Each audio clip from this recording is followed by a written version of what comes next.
अगर प्रेगनेंसी में आपकी हड्डियां बहुत टूटती हैं, हड्डियों में शदीद दर्द है, जिस्म में शदीद दर्द है, आप झुक के उठती हैं तो आंखों के आगे अंधेरा आ जाता है, शदीद चक्कर आते हैं, तो आज आपके साथ एक हेल्थ ड्रिंक शेयर कर रही हूँ, वो है बादाम और दूध। बादाम और दूध दोनों ही बहुत ही हेल्दी ड्रिंक है। बादाम के अंदर विटामिन ए है, vitamin E, vitamin B6 and B12 है। ये क्या करता है कि बच्चों के अंदर जो पैदाइशी नुक्स होते हैं, या ऐसे बच्चे जो पैदाइशी तौर पे जिनके दिल का मसला, स्पाइनल कॉर्ड के मसले से बच्चे पैदा होते हैं, ये ड्रिंक क्या करता है कि माँ को ताकत और तवानाई तो देता ही देता है, और बच्चों को पैदाइशी बहुत सी बीमारियों से बचाता है। इसको बनाने का तरीका सुन लीजिए। सबसे पहले आपने 5 से 6 बादाम रात को पानी में डाल के सोक कर देने हैं।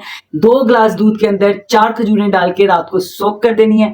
सुबह आपने बादाम का छिलका उतारना है और उसको आपने मिक्सी में डाल के दूध और खजूर के साथ मिक्स करके पी लेना है।